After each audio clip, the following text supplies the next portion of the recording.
তো বেগুন দিয়ে বেগুনি না খেয়ে আরও যে সবজি সহজলভ্য আছে সেটা দিয়ে খেলেই হয়, আমরা তাই খাই। মিষ্টি কুমড়া দিয়েও খুব ভালো বেগুনি না বানায়, মিষ্টি কুমড়া দিয়েও বেগুনি বানানো যায়, সেভাবে আমরা করি, সেভাবে করা যায়। মাংসের পরিবর্তে এখন কাঁঠাল, এবং এই কাঁচা কাঁঠাল, এই কাঁঠালের কাবাব হয়, কাঁঠালের বার্গার হয়, কাঁঠাল নানাভাবে কিন্তু আমি কিন্তু করি আমাদের বাড়িতে।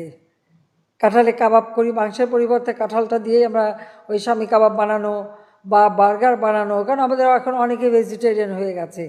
ডিম সিদ্ধ করে আপনি যদি জিপলগে করে ডিপেও রেখে দেন, ডিম ভালো থাকে অনেক দিন। রান্না করার সময় আরামে রান্না করে খাওয়া যায়, ভর্তা করেও খাওয়া যায়। আমরা রাখি, খাই দেখে বলি আর কি। এগুলো তো নিজের থেকে শেখা।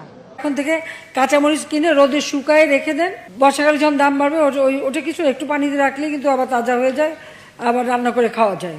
সহজ বুদ্ধি। টমেটো, অতিরিক্ত টমেটো হয়েছে বলছে কি করব, আমরা রোদে শুকায় রেখে দেন।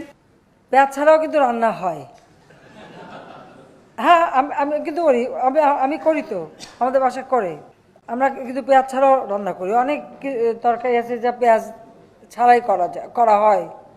আপনারা যদি প্রেসার কুকারে মাছ 1 ঘন্টা 10 মিনিট সিদ্ধ করেন, মাছের কিন্তু কাঁটা নরম হয়ে যায়। মাছ মাছের মতনই থাকবে, কিন্তু কাঁটা নরম হয়ে যাবে, এবং আপনারা সেটা বাচ্চাদেরও খাওয়াতে পারবেন, এতে কোনো অসুবিধা হয় না। কাজে আমরা কিন্তু এটা করি, একটু রেসিপিও দিয়ে দিলাম সাথে, যাতে। বড়ই দিয়ে ইফতার করেন না কেন? আঙ্গুর লাগবে কেন? আপেল লাগবে কেন? আর কিছু নাই আমাদের দেশে। পেয়ারা দেন না, সবকিছু দেন, প্লেটটা ওইভাবে সাজান। আমরা তো সুখে আছি, ব্যস্ত আছি বলতে হবে।